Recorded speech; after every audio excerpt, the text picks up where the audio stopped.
Dabhoi BAPS પ્રમુખ સ્વામી હોસ્પિટલમાં એક તબીબ દ્વારા પિત્તાશયની અંદર પથરી હતી ને તેનું લેપ્રોસ્કોપીથી ઓપરેશન કરવામાં આવ્યું અને આ જે ઓપરેશન છે તે સફળ રહ્યું હતું। હાલ જે દર્દી છે તેની પણ જે હાલત છે તે સુધારા પર જોવા મળી હતી। માનવ શરીરમાં બીમારીના પગલે અનેક વખત ઓપરેશન કરવા જેવી સ્થિતિ ઊભી થતી હોય છે અને તેવામાં હાલ ટેકનોલોજી વધતા મનુષ્યને વધુ દુખાવો ન થાય, સરળ પદ્ધતિથી ઓપરેશન થઈ શકે, અનેક મશીનરી દેશમાં વિકસી ત્યારે ડભોઈ નગરમાં આવેલ બીએપીએસ પ્રમુખ સ્વામી હોસ્પિટલ ખાતે અત્યાર સુધીમાં પ્રથમ વખત અને તાલુકામાં પહેલું લેપ્રોસ્કોપીથી પિત્તાશયની પથરીનું ઓપરેશન કરવામાં આવ્યું। એક દર્દી ઉષાબેન છેલ્લા ઘણા સમયથી પિત્તાશયની પથરીથી પીડાતા હતા। ડભોઈ પ્રમુખ સ્વામી હોસ્પિટલના તબીબ આશિષ પટેલની સાથે સારવાર દરમિયાન પ્રથમ સોનોગ્રાફી કરી પથરીની માહિતી મેળવી લેપ્રોસ્કોપીથી સફળ ઓપરેશન કરવામાં આવ્યું અને દર્દીની દુખાવાથી છુટકારો મળ્યો હતો। દર્દીના પરિવારજનોમાં પણ ખુશીની લહેર જોવા મળી હતી। મારું નામ આશિષ હર્ષદભાઈ પટેલ છે।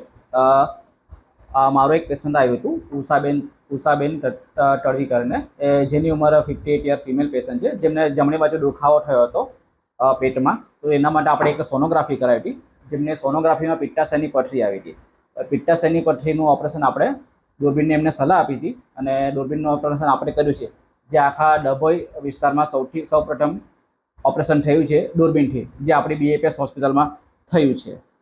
દૂરબીનથી ઓપરેશન એટલા ફાયદા થાય છે કે પેશન્ટ બીજા દિવસે ઘરે જઈ શકે છે, દુખાવો થતો નથી અને મોટા ઓપરેશનના ચીરા લાગતા નથી।